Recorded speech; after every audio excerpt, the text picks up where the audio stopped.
It's Benji Cole, son of Al Cole from CBS Radio and host of the syndicated talk show, People of Distinction. The talk that gives you an in-depth view of some of the most dynamic, intelligent, and successful people on the planet. Run to our website, alcoleenterprises.com for more info. Email me at benji@alcoleenterprises.com if you'd like to get involved with what we have going. And as always, please continue to like and follow our broadcast because People of Distinction is a nationally and internationally syndicated show because of listeners like you. Our shows are available across all major podcast distributors as well as YouTube. And if you keep following, we're going to continue to put out the content. We appreciate the support. Continue to like and follow and sit back and strap in because on the line with us today, we have the impressive Beth Praed. And we're going to be discussing her magnificent book, So You Have a Disease, Devotions and Stories to Restore Hope.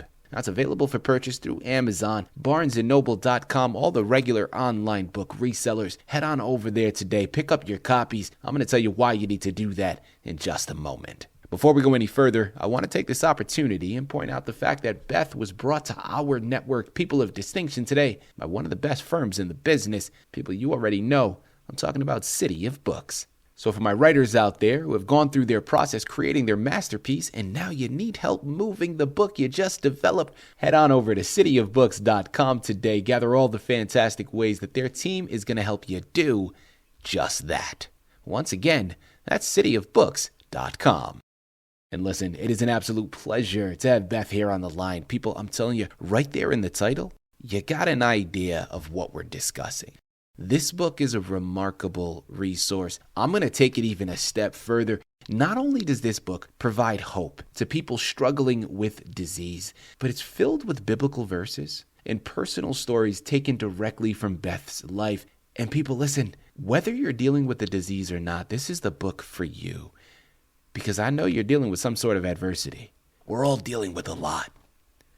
Well, this book is going to give you the hope to push through, to persevere. At the end of the day, it's her life. She's lived it. She's going to be able to articulate it all much better than I ever could. So you know it, people. Sit back and strap in. Beth, first and foremost, welcome to People of Distinction, and thank you very much for being a guest. How are you doing today? Oh, I'm doing fine, and I wanted to thank you for interviewing me. I'm just so grateful. One thing I wanted to say, I don't really consider myself a person of distinction, although you're kind to say that. I'm really just a normal person who just happens to write books. That's all. Well, here's the thing, Beth. Well, listen, don't sell yourself short, first and foremost. And secondly, that is exactly why this platform is so important. Because it gives the microphone to each and every person that whether you think it or not, Beth, you have a distinct voice, okay? You have a distinct story that so many people can benefit from hearing. Your book has so much to offer. Before we jump onto those pages, Beth, tell us a little bit more about yourself and your background. Oh, my goodness. I have quite a bit of education in my background. I have 2 master's degrees, of all things. My first was in music education. I was a teacher for years, until the MS took my ability to play the piano away from me. And then my second degree is in communications, which is PR, public speaking, and journalism. So those 2 degrees, I guess I believe in the power of education.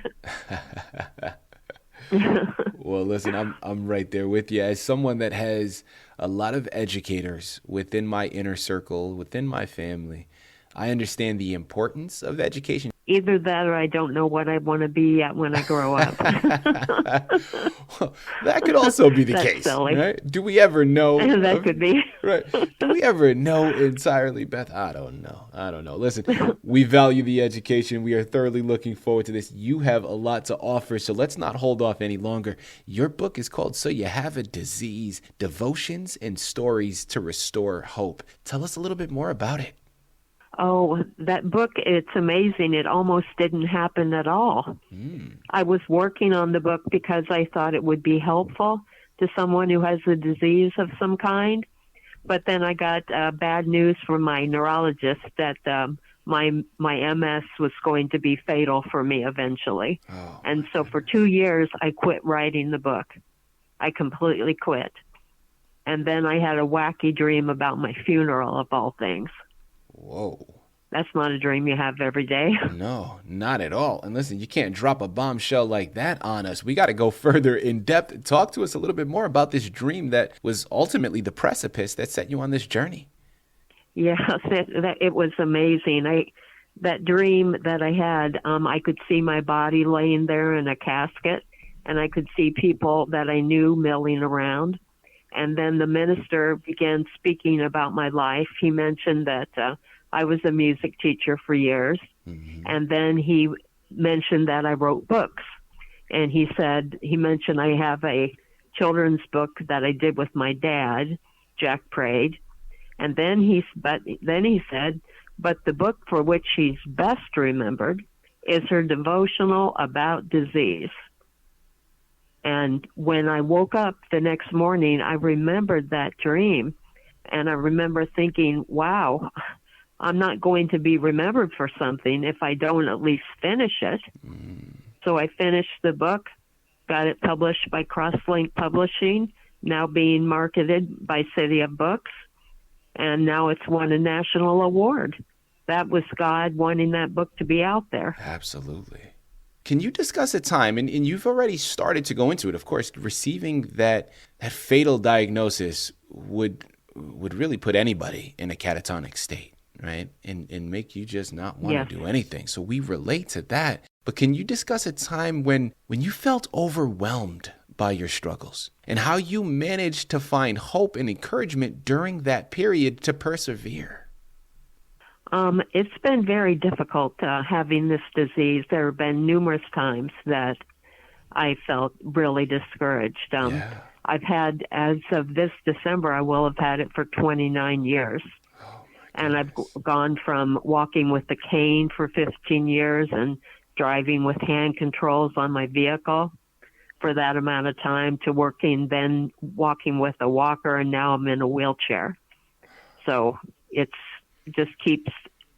very discouraging to have something like this that you can't escape.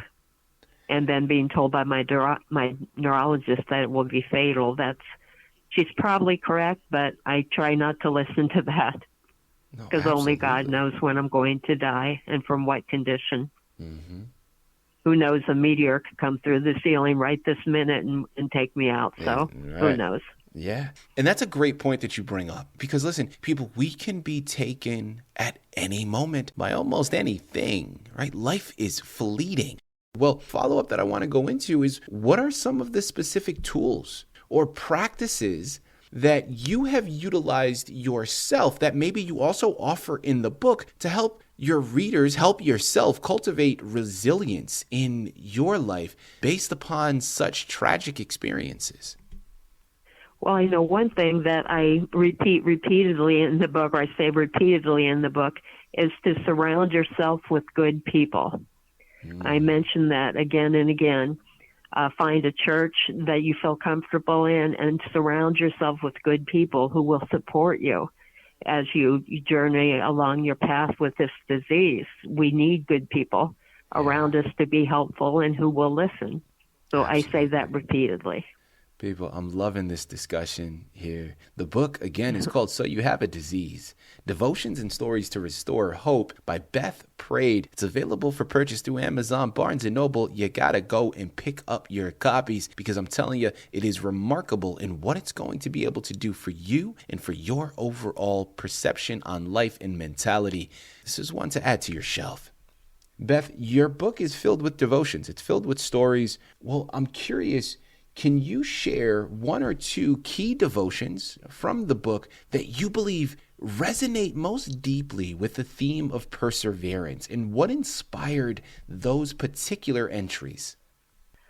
There's one in particular that I have mentioned in this book, and also Guideposts has talked about it in one of their books. Mm-hmm. When I was 10 years old, I had a near-death experience when I believe I passed away and saw Jesus. And at that time, he asked me if I was ready to die. And he also asked me, what have you done with your life? Now, I don't think that he thought I would be able to answer that, but I think he wanted me to remember that. Yeah. So I think I was given the choice of whether I wanted to come back or not. And I think my whole life has been basically based on that one question, what have you done with your life? Mm-hmm. So that's what I think about. The other story was I saw a woman who was hit by a car in Atlanta, Georgia, right in front of me. And I helped her afterwards. And she says I saved her life, although I don't think I did. But that's what she says. And she's now a very good friend. So we've been friends since that time. Wow. So that story's in the book, too. So. Mm-hmm. You know, Beth, you've mentioned a number of times already your faith, your relationship with God. Of course, we know right there in the subtitle, and of course, just what you were talking about, the book is also filled with devotions. So there are biblical verses incorporated throughout as well. Well, curiosity for myself here, Beth, how has your relationship with faith evolved throughout your journey with MS, and how is that transformation reflected in your writing? Well, my relationship with God is very interesting because there are a lot of the times I pray to him and ask for things, and there's other times that I'm even angry at him. Yeah. When I stopped writing the book for 2 years, it was because I was angry with him for letting me get so sick and suffering from this disease for so long and hearing I was going to pass away from it. So, I was mad at him. Yeah. So, I mean, in my opinion, it's okay at times to have, that sort of relationship with him where you're angry or you're confused or you're afraid. So, or grateful. Mm-hmm. That too. So much, so very grateful. And Beth, I think that is that's such a powerful point that you bring up. Because how often, and let me just speak from my own experience here, but how often do we censor ourselves in certain moments, right? Especially, listen, if we're talking about your relationship with God and your faith, that applies too. But even with loved ones, even with significant others, friends, family, people, it is okay to be angry sometimes, right? It's okay to allow those emotions to be expressed. And listen, if you ask me, I think it's healthy, right? It's beneficial to allow it to do so. So as she's talking about being angry with God, A, that is relatable right there. But also B, we've all been there at one time or another, maybe not with God, but with your significant other, with family members. Absolutely. You need to get it out. And it is okay to be angry and to be upset. It's just a manifestation of your emotions and how you're expressing it. And that is human. Oh, yes. I love that. Yes. I'm so glad you went there because I know, again, speaking from my own experience, I've had times in the past where I've gotten very upset with God. And in my mind, I'm almost... The weird thing... Yeah? I'm sorry. The weird thing about it all is when I get to heaven, I've decided I'm going to file a formal complaint about this. Seriously. That's a good point. Having MS is not fun. Right. It's not fun. It's a bad disease. I'm going to put in a complaint with HR. I'm going to complain. Yes, that's right. Where's the comment box? No, Beth, I love it. Put it in bold. Exactly. I love it. Again, relatable content, but also, listen, you're adding levity to a very difficult situation, which I also think is beneficial. Beth, your book is amazing. As we start to close out, not only do I find it amazing, I'm sure you, of course, from writing it, I recognize instantly the benefit that it has. But it's also won some awards, right? I mean, this book is recognized by the masses as well. Well, as we close out, I can think of no better way to do such a thing than to talk a little bit more about the recognition this book has received. Tell us a little bit more about it, about the award that it's won. Sure. The book won the Book Excellence Award, which I'm very grateful for that. It won that award in the gift book category. And they thought it would make a great gift book. And I know their exact words. What they said is, this is a book that is sure to deliver on its desire to bring hope to readers. Yeah. And that's exactly what I wanted to do when I wrote the book. So I was so grateful for that review. Mm-hmm. So grateful. I'm telling you. I think that was God's way of saying he really wanted the book out there, from my not writing it to it finally winning this award. The proof is in the pudding. Who would have guessed that? Right, of course. Yeah. Listen, take my word for it. Take Beth's word for it. Do the research. Take all of the other favorable reviews and then go and pick it up. And I promise you, you're going to fall and follow suit in the exact same manner. This book is offering so much. I know I said that was going to be my last one. Well, Beth, I lied. All right. I'm always looking for ways to pay it forward. And we've offered so many gems already. But I'm curious, as we close out of here, Beth, looking back on your journey, what do you consider to be the most significant lesson that you've learned? And how do you try to convey that message in your book? I think mainly the main thing is to surround yourself with good people, as you go through problems in your life. Surround yourself with great people who will be supportive of you. We all need people like that. Absolutely. So I don't know if I would have survived unless I didn't have some really great friends and family. So, that's essential. Beth, I started off by saying this. I'm going to close out by saying it again. Whether you believe it, you see yourself in that frame or not, you are the absolute embodiment of a person of distinction. Your words are enlightening.